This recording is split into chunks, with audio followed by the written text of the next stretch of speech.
Merci. Bonjour, oui, effectivement, je m'appelle Cyril et je représente l'association Droit au corps. Je tenais déjà à remercier notre interprète, merci. Et un grand merci au collectif Enfantis de nous avoir invités à cette belle manifestation. Merci. Donc l'association Droit au corps œuvre pour l'abandon de la circoncision, un sujet méconnu et relativement absent du débat public. La circoncision modifie le pénis de manière irréversible en supprimant le prépuce et ses fonctions. Cette pratique peut entraîner des souffrances aussi bien sur le plan physique, psychologique et sexuel, que ce soit à court terme ou à long terme. Les enfants sont les premiers concernés.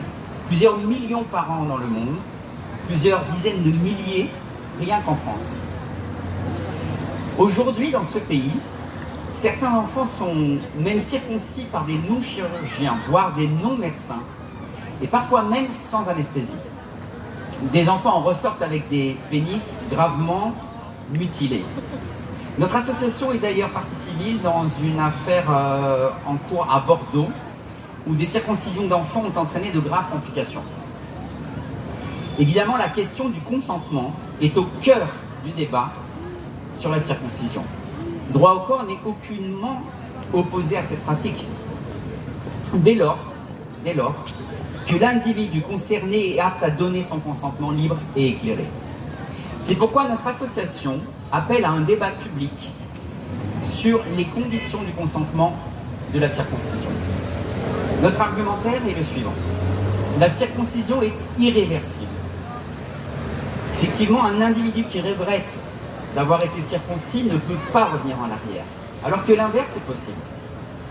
Quelqu'un qui n'est pas circoncis peut se faire circoncire, s'il le souhaite, en connaissance de cause. Et je dis bien en connaissance de cause. Par conséquent, pourquoi ne pas attendre? C'est vrai, pourquoi ne pas attendre que la personne concernée soit apte à choisir pour elle-même si elle veut ou non se faire circoncire?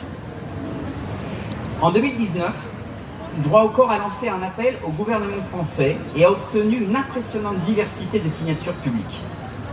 Acteurs de lutte contre les mutilations sexuelles, défenseurs de l'intérêt de l'enfant et de ses droits, défenseurs des droits humains et de l'égalité, acteurs de la lutte contre les violences sexuelles, contre les violences éducatives, féministes, laïcs, apostats, professionnels de santé et bien d'autres encore.